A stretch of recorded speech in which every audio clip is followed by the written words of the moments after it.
After the SAO incident, people were wary of VR games, but when the seed was released, their popularity reached an all-time high. One of the more popular games did away with swords in favor of a more explosive kind of action. Gun Gale Online. They hold tournaments where players can fight without the fear of death looming over them.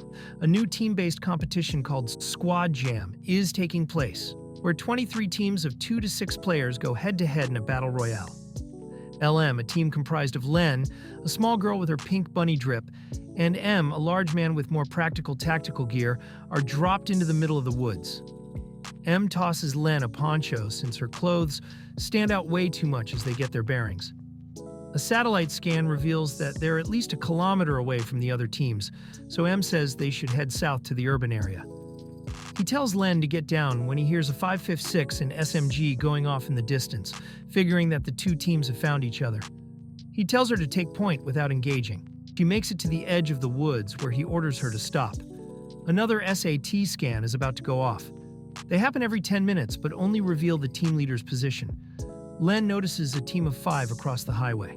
M confirms their position during the SAT scan, but doubts they'd fire from that far away. And he'd be dead wrong. The team opens fire as Len ducks behind a tree.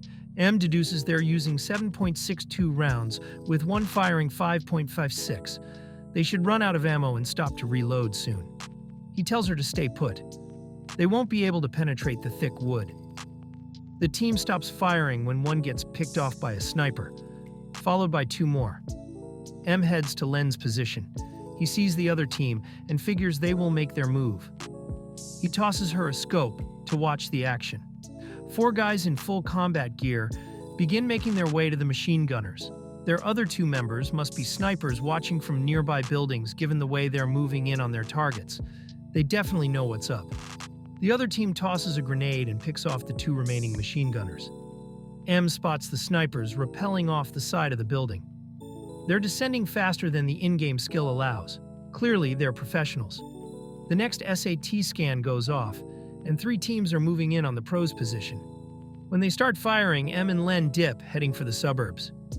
After the other teams wipe each other out, the pro team notices the 2 of them running down the highway and decides to follow. M and Len hold up in a house. The next SAT scan confirms the pro team made it out alive and is probably headed to the suburbs since they're the closest. So the 2 decide to lay in wait and set up a welcome to the neighborhood party. When the pro team arrives, the leader sits back as their strike team scans the streets. The next SAT scan says LM is 80 meters directly in front of them, except there's nothing and no one in sight. They start listing whatever they can see. A rusty bike, a tire, a suitcase, some empty cans. Oh shh, Len pops out, P90 in hand. She starts zipping around with her maxed out speed, taking them out one after the other. She's way too small and fast at close range for them to effectively counter. Karen moved to Tokyo to go to college 3 months ago.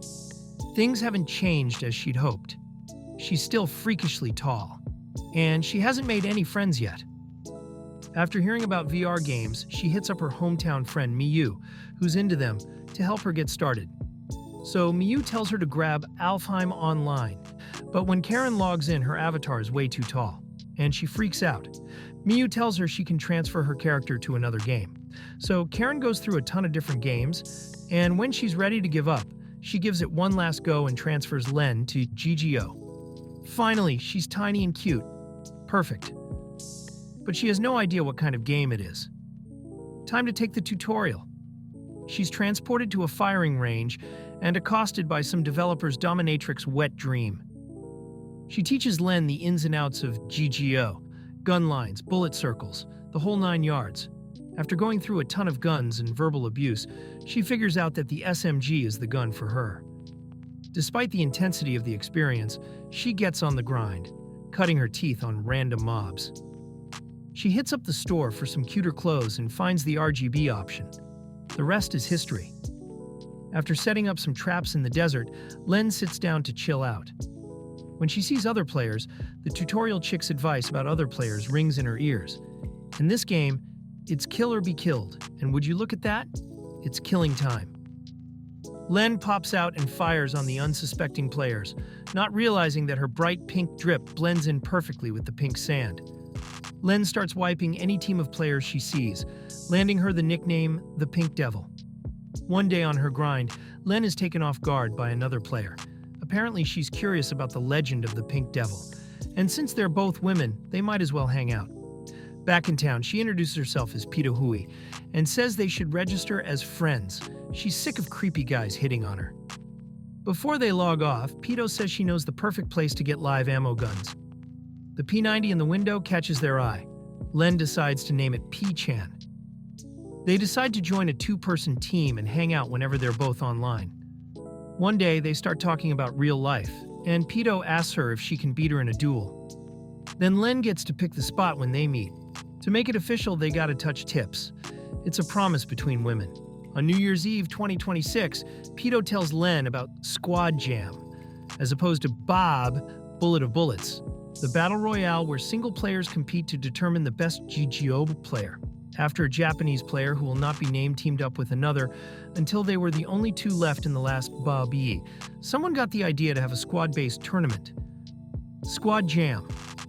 Apparently the first one is being held on Feb 1st, and sign-ups are going on right now, though Len isn't exactly intrigued by the idea. Pito's best friend's wedding is on the same day, so she's sitting this one out. She says she'll sign Len up. She even has a teammate in mind for her. He's a criminal or something, so it's perfect, apparently. Pito tries to psychoanalyze Len, guessing she plays GGO for the escape, which is the most obvious observation anyone could make. Still, Len is taken aback by her friend's clairvoyance.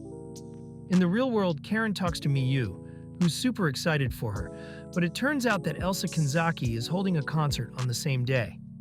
If she can get them tickets, then Karen will sit out the tourney in favor of the concert.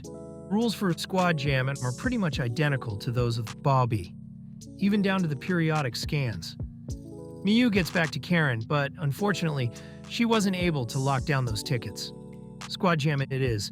Len meets up with Pito. Her friend is running some errands IRL, so they know each other outside of the game. Pito goes over the rules. Teams are comprised of 2 to 6 players. Friendly fire counts. You can communicate with your own team, but not others. Corpses stay on the map for 10 minutes. Teams are placed at least 1 kilometers apart at the start. The SAT scan only shows the position of the team leader. Len wonders what happens if a team leader dies, and Pito tells her that each player is ranked, so it shifts to the next highest. But if the team leader forfeits, the entire team is out. Pito tells her that she's the team leader, which freaks her out, though not as much as the appearance of her teammate. He introduces himself as M right before Pito dips out. His large stature and serious tone betray his nerves. M says they should head to the training grounds so he can gauge her abilities. After putting her through the ringer, he's satisfied with her performance. It turns out that he's packing an M14 EBR with an HK45 sidearm. His playstyle is mid-range semi-auto. Picking her as the team leader is part of their strategy so he can hang back and give orders while being invisible on the SAT scans. Karen writes Elsa Kanzaki a fan letter about how her music paired with GGO helps her escape from the nightmare reality where she is slightly above the average height for a woman.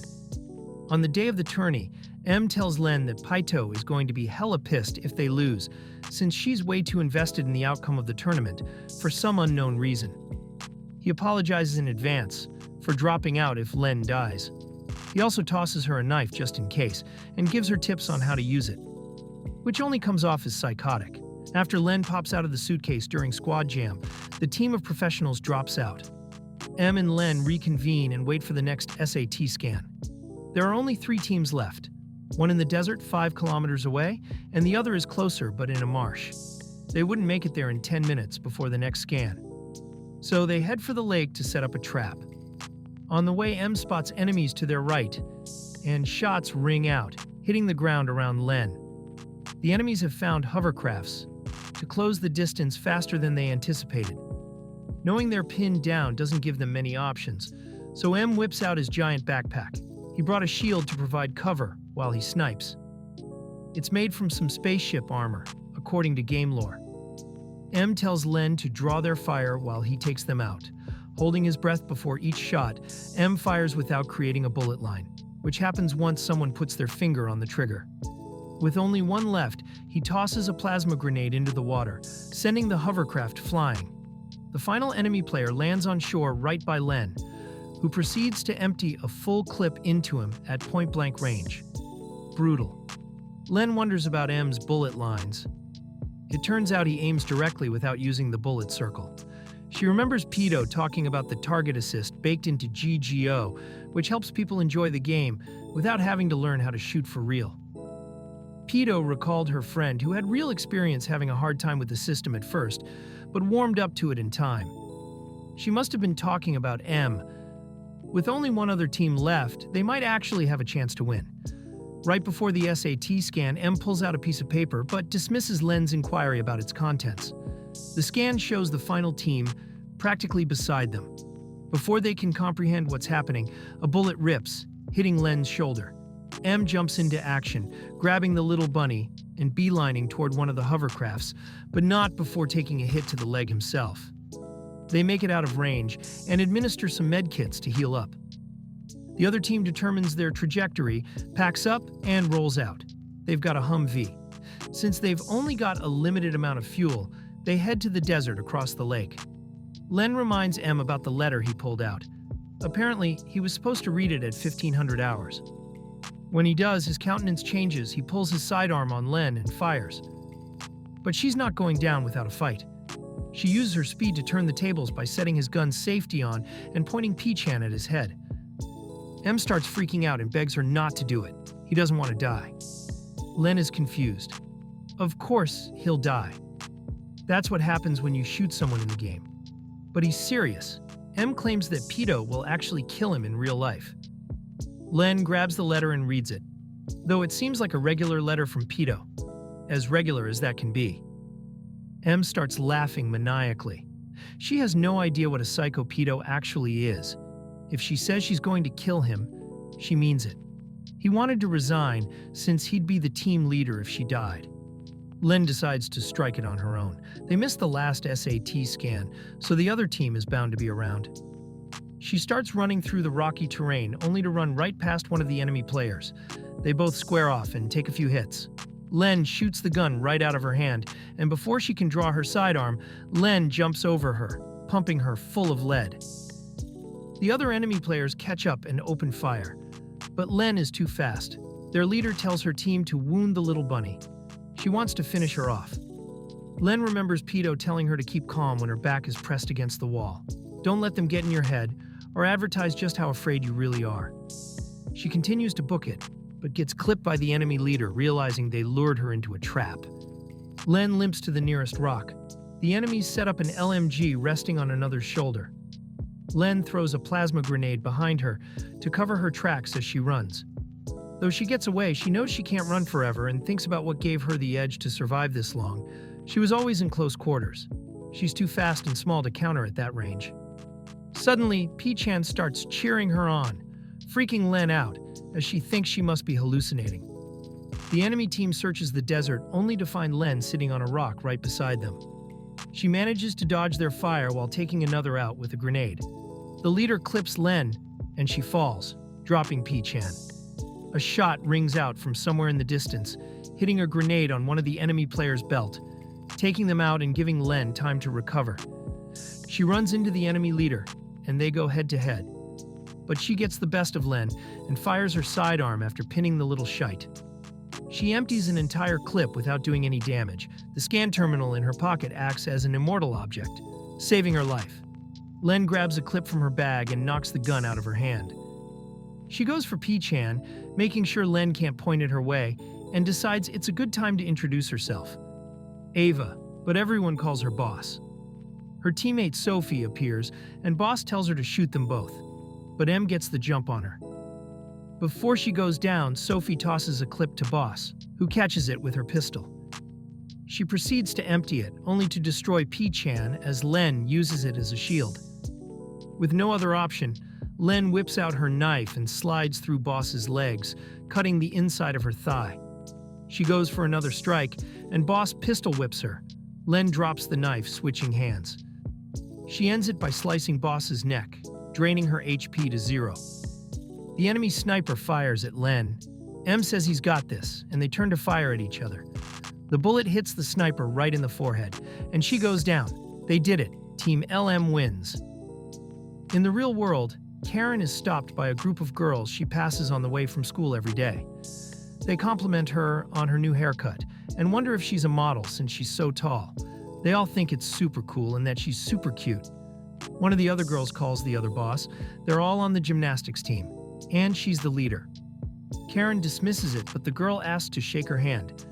She congratulates her on her win, but next time they'll kick her ass. Since P-Chan broke, Len goes to the store to grab another P90. She runs into Ava, boss, on her way back. Karen invites the gymnastics team over for tea and cookies while they watch the Squad Jam recording so they can figure out how Len does her thing. They all introduce their avatars so they know who's who and tell her how they used to clash until they tried playing games together.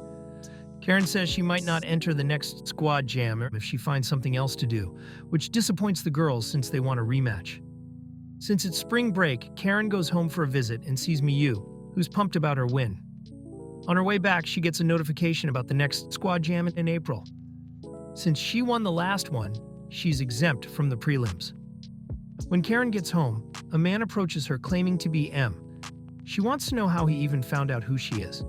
He tells her if she doesn't come with him, then during the next Squad Jam, someone will die. She agrees to hear him out. He introduces himself as Goshi and says he and Pito will die if she doesn't help him. Pito said that if she doesn't win the Squad Jam, she'll unalive herself and unalive Gushi if he doesn't do it himself. Pito became obsessed with SAO as a beta player, but never got to play the real thing and avoided being trapped. But she went a bit crazy when she realized she missed out on the death game, especially when she learned about the Assassin Guild. She missed the only chance to experience killing without much recourse. The only reason Gushi is down to deal with Pito's crazy ass is out of love. He's convinced that the only way to save Pito is to get Len to kill her in-game, since they promised to meet up in real life if she ever won a duel against her. Not really seeing any other way to save her friend, Karen agrees to the crazy plan. Thank you guys for sticking till the end of this video. Make sure to subscribe to our channel and hit the like button for more videos like this. Cheers!